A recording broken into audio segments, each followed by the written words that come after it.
এটা হচ্ছে solar panel, আর এখানে মোটর আছে, পাম্প লাগানো আছে। সারা যতক্ষণ রোদ আছে তো ততক্ষণ জল বেরোতে থাকবে। লঙ্কা গাছ, এখানে কি কলমি শাক, অনেক কিছু আছে। এটাকে আবার ঘোরানো যায়, যেদিকে রোদ আছে সেদিকে দেওয়া যাবে। এখানে আর একটা সোলার প্যানেল আছে, এখানে যেটা তার আছে জঙ্গলি জানোয়ার যেগুলো আছে তাদের কারেন্ট খাওয়ানোর জন্য এখানে আছে, হালকা হালকা দেখা যাচ্ছে। আর ওখানে মেশিন রাখা আছে এইগুলো।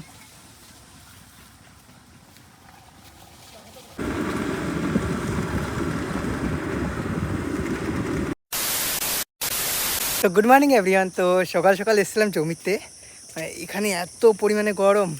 তো জমিতে আসার পর একটা ঘর দেখলাম, তোমাদেরকে দেখাচ্ছি। দেখো পুরো জঙ্গল, জঙ্গলের মাঝখানে এরকম একটা ঘর। এখানে বাথরুম আছে, কল আছে। ভিতরে গিয়ে তোমাদের দেখাচ্ছি। এখানে বেশ একটু হালকা হালকা ঠান্ডা আছে, হাওয়া চলছে যেহেতু। তো দেখি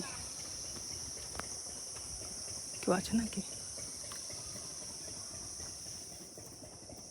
এরকম একটা ঘরও আছে, থাকতে পারবে।